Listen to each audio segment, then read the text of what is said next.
நுரையீரல் மசாலா செய்கிறதுக்கு ஒரு சட்டியில் நல்லா சூடு பண்ணிக்கோங்க. எண்ணெய் சூடானதும் பட்டை, கிராம்பு, சீரகம், சோம்பு போட்டு தாளிச்சிக்கலாம்.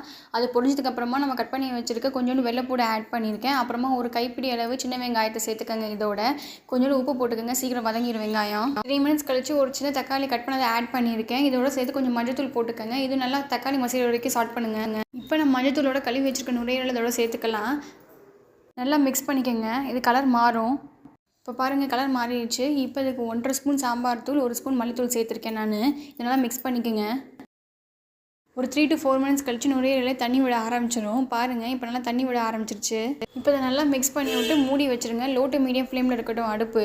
இப்போ பாருங்கள், தண்ணி இன்னும் கொஞ்சம் இருக்குது. இதே மாதிரி 10 மினிட்ஸாக ஓப்பன் பண்ணி க்ளோஸ் பண்ணி தண்ணி இருக்கான்னு செக் பண்ணி பார்த்துக்குங்க. ஒரு 1/2 hour கழிச்சு இந்த மாதிரி வெந்திருக்கும். பாருங்கள், இந்த ஸ்டேஜில் கருவேப்பிலை போட்டுக்கலாம். உங்களுக்கு இன்னும் திக்காக வேணும்னா மசாலாலாம் நல்லா ட்ரையாக வரட்டும்.